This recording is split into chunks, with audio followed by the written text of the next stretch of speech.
ಚಿನ್ನಯ್ಯ ಕೊಟ್ಟಿರುವಂತ ಈ ಕೇಸ್ ಇದೆಯಲ್ಲ, ಜುಲೈ 4ರಂದು ದಾಖಲಾದಂತ ಆ ಕೇಸ್ ರದ್ದು ಮಾಡಬೇಕು ಅಂತ ಒಂದು ಅರ್ಜಿಯನ್ನ ಹಾಕಿದ್ದಾರೆ. ಹೌದು, ಅದರ ಜೊತೆಗೆ ಧರ್ಮಸ್ಥಳ ಷಡ್ಯಂತ್ರ ಕೇಸ್ಗೂ ಸಂಬಂಧಪಟ್ಟಂತೆ ಮತ್ತೊಂದು ಕೇಸ್ ದಾಖಲಾಗಿದೆ, ನಿಮ್ಗೆ ಗೊತ್ತಿರಬಹುದು.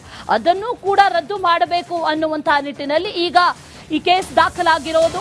ಆ ಅರ್ಜಿಯನ್ನು ಕೂಡ ಅಂದ್ರೆ ಈಗ ಕೇಸ್ ಏನ್ ದಾಖಲಾಗಿದೆ ಅದನ್ನು ಕೂಡ ರದ್ದು ಮಾಡಬೇಕು ಅಂತ ರಿಟ್ ಪಿಟಿಷನ್ ಅನ್ನ ಸಲ್ಲಿಕೆ ಮಾಡಿದ್ದಾರೆ. ಆಗಸ್ಟ್ 23ರಂದು ಷಡ್ಯಂತ್ರ ಕೇಸ್ ಅನ್ನ ದಾಖಲು ಮಾಡಿತ್ತು SIT. ಅದನ್ನ ಕೂಡ ರದ್ದು ಮಾಡಬೇಕು ಅಂತ ಹೈಕೋರ್ಟ್ಗೆ ಈಗ ಅರ್ಜಿಯನ್ನ ಹಾಕಿರೋದು. ಆ ಬಳಿಕ ಎರಡನೇ ಬಾರಿಗೆ ಚಿನ್ನಯ್ಯನ 183 ಸ್ಟೇಟ್ಮೆಂಟ್ ಅನ್ನ ಕೂಡ ದಾಖಲು ಮಾಡಿಕೊಳ್ತಾರೆ.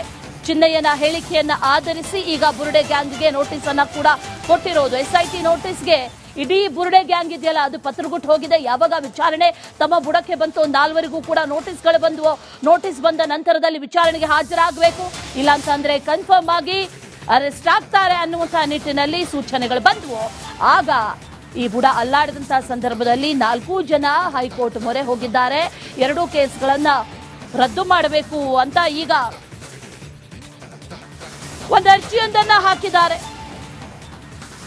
ಷಡ್ಯಂತ್ರ ಪ್ರಕರಣವನ್ನು ರದ್ದುಗೊಳಿಸಬೇಕು, ಅದರ ಜೊತೆಯಲ್ಲಿ ಈಗಾಗಲೇ ನೀಡಿರುವಂತಹ ದೂರು, ಚಿನ್ನಯ್ಯ ನೀಡಿರುವಂತಹ ದೂರು, 2 ಕೇಸ್ಗಳನ್ನು ರದ್ದು ಮಾಡಬೇಕು ಅಂತ ಹೈಕೋರ್ಟ್ ಮೊರೆ ಹೋಗಿದ್ದಾರೆ.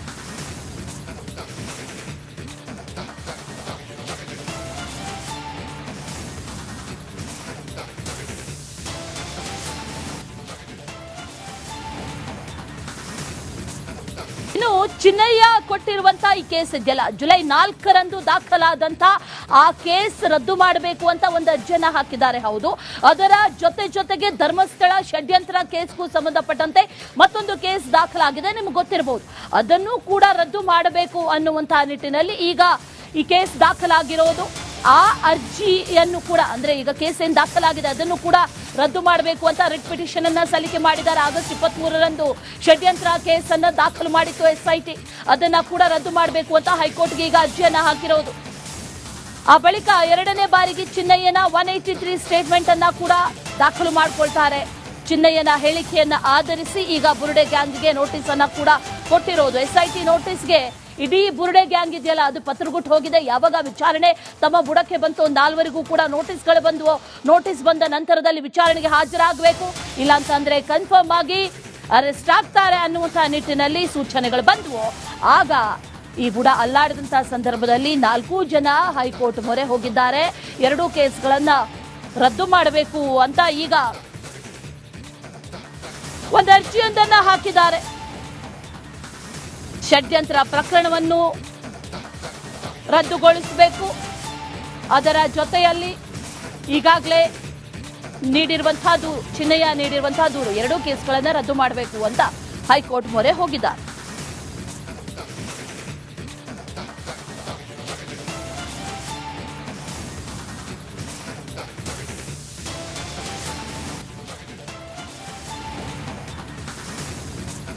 ಇನ್ನು ಚಿನ್ನಯ್ಯ ಕೊಟ್ಟಿರುವಂತ ಈ ಕೇಸ್ ಇದೆಯಲ್ಲ, ಜುಲೈ 4ರಂದು ದಾಖಲಾದಂತ ಆ ಕೇಸ್ ರದ್ದು ಮಾಡಬೇಕು ಅಂತ ಒಂದು ಅರ್ಜಿಯನ್ನ ಹಾಕಿದ್ದಾರೆ. ಹೌದು, ಅದರ ಜೊತೆಗೆ ಧರ್ಮಸ್ಥಳ ಷಡ್ಯಂತ್ರ ಕೇಸ್ಗೂ ಸಂಬಂಧಪಟ್ಟಂತೆ ಮತ್ತೊಂದು ಕೇಸ್ ದಾಖಲಾಗಿದೆ, ನಿಮ್ಗೆ ಗೊತ್ತಿರಬಹುದು. ಅದನ್ನು ಕೂಡ ರದ್ದು ಮಾಡಬೇಕು ಅನ್ನುವಂತಹ ನಿಟ್ಟಿನಲ್ಲಿ ಈಗ ಈ ಕೇಸ್ ದಾಖಲಾಗಿರೋದು.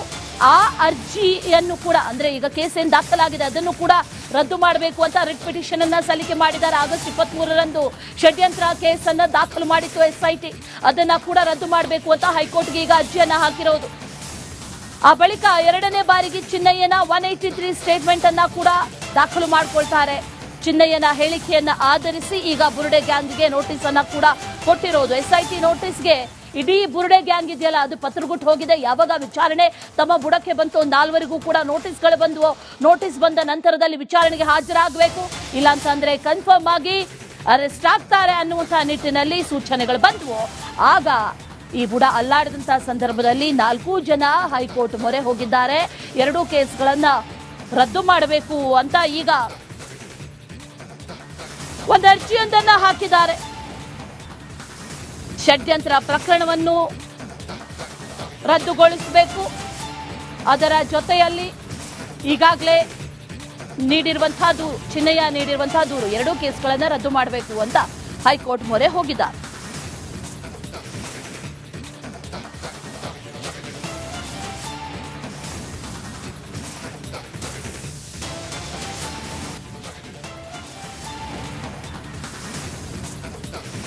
ಚಿನ್ನಯ್ಯ ಕೊಟ್ಟಿರುವಂತ ಈ ಕೇಸ್ ಇದೆಯಲ್ಲ, ಜುಲೈ 4ರಂದು ದಾಖಲಾದಂತ ಆ ಕೇಸ್ ರದ್ದು ಮಾಡಬೇಕು ಅಂತ ಒಂದು ಅರ್ಜಿಯನ್ನ ಹಾಕಿದ್ದಾರೆ. ಹೌದು, ಅದರ ಜೊತೆಗೆ ಧರ್ಮಸ್ಥಳ ಷಡ್ಯಂತ್ರ ಕೇಸ್ಗೂ ಸಂಬಂಧಪಟ್ಟಂತೆ ಮತ್ತೊಂದು ಕೇಸ್ ದಾಖಲಾಗಿದೆ, ನಿಮ್ಗೆ ಗೊತ್ತಿರಬಹುದು. ಅದನ್ನು ಕೂಡ ರದ್ದು ಮಾಡಬೇಕು ಅನ್ನುವಂತಹ ನಿಟ್ಟಿನಲ್ಲಿ ಈಗ ಈ ಕೇಸ್ ದಾಖಲಾಗಿರೋದು. ಆ ಅರ್ಜಿಯನ್ನು ಕೂಡ ಅಂದ್ರೆ ಈಗ ಕೇಸ್ ಏನ್ ದಾಖಲಾಗಿದೆ ಅದನ್ನು ಕೂಡ ರದ್ದು ಮಾಡಬೇಕು ಅಂತ ರಿಟ್ ಪಿಟಿಷನ್ ಅನ್ನ ಸಲ್ಲಿಕೆ ಮಾಡಿದ್ದಾರೆ. ಆಗಸ್ಟ್ 23ರಂದು ಷಡ್ಯಂತ್ರ ಕೇಸ್ ಅನ್ನ ದಾಖಲು ಮಾಡಿತ್ತು SIT. ಅದನ್ನ ಕೂಡ ರದ್ದು ಮಾಡಬೇಕು ಅಂತ ಹೈಕೋರ್ಟ್ಗೆ ಈಗ ಅರ್ಜಿಯನ್ನ ಹಾಕಿರೋದು. ಆ ಬಳಿಕ ಎರಡನೇ ಬಾರಿಗೆ ಚಿನ್ನಯ್ಯನ 183 ಸ್ಟೇಟ್ಮೆಂಟ್ ಅನ್ನ ಕೂಡ ದಾಖಲು ಮಾಡಿಕೊಳ್ತಾರೆ. ಚಿನ್ನಯ್ಯನ ಹೇಳಿಕೆಯನ್ನ ಆಧರಿಸಿ ಈಗ ಬುರುಡೆ ಗ್ಯಾಂಗ್ಗೆ ನೋಟಿಸ್ ಅನ್ನ ಕೂಡ ಕೊಟ್ಟಿರೋದು. SIT ನೋಟಿಸ್ಗೆ ಇಡೀ ಬುರುಡೆ ಗ್ಯಾಂಗ್ ಇದೆಯಲ್ಲ ಅದು ಪತ್ರಗುಟ್ಟು ಹೋಗಿದೆ. ಯಾವಾಗ ವಿಚಾರಣೆ ತಮ್ಮ ಬುಡಕ್ಕೆ ಬಂತು, 4ವರೆಗೂ ಕೂಡ ನೋಟಿಸ್ಗಳು ಬಂದವು. ನೋಟಿಸ್ ಬಂದ ನಂತರದಲ್ಲಿ ವಿಚಾರಣೆಗೆ ಹಾಜರಾಗಬೇಕು, ಇಲ್ಲ ಅಂತಂದ್ರೆ ಕನ್ಫರ್ಮ್ ಆಗಿ ಅರೆಸ್ಟ್ ಆಗ್ತಾರೆ ಅನ್ನುವಂತಹ ನಿಟ್ಟಿನಲ್ಲಿ ಸೂಚನೆಗಳು ಬಂದವು. ಆಗ ಈ ಬುಡ ಅಲ್ಲಾಡಿದಂತಹ ಸಂದರ್ಭದಲ್ಲಿ 4 ಜನ ಹೈಕೋರ್ಟ್ ಮೊರೆ ಹೋಗಿದ್ದಾರೆ. 2 ಕೇಸ್ಗಳನ್ನ ರದ್ದು ಮಾಡಬೇಕು ಅಂತ ಈಗ ಒಂದು ಅರ್ಜಿಯೊಂದನ್ನ ಹಾಕಿದ್ದಾರೆ. ಷಡ್ಯಂತ್ರ ಪ್ರಕರಣವನ್ನು ರದ್ದುಗೊಳಿಸಬೇಕು, ಅದರ ಜೊತೆಯಲ್ಲಿ ಈಗಾಗಲೇ ನೀಡಿರುವಂತಹ ಚಿನ್ನಯ್ಯ ನೀಡಿರುವಂತಹ ದೂರು 2 ಕೇಸ್ಗಳನ್ನು ರದ್ದು ಮಾಡಬೇಕು ಅಂತ ಹೈಕೋರ್ಟ್ ಮೊರೆ ಹೋಗಿದ್ದಾರೆ.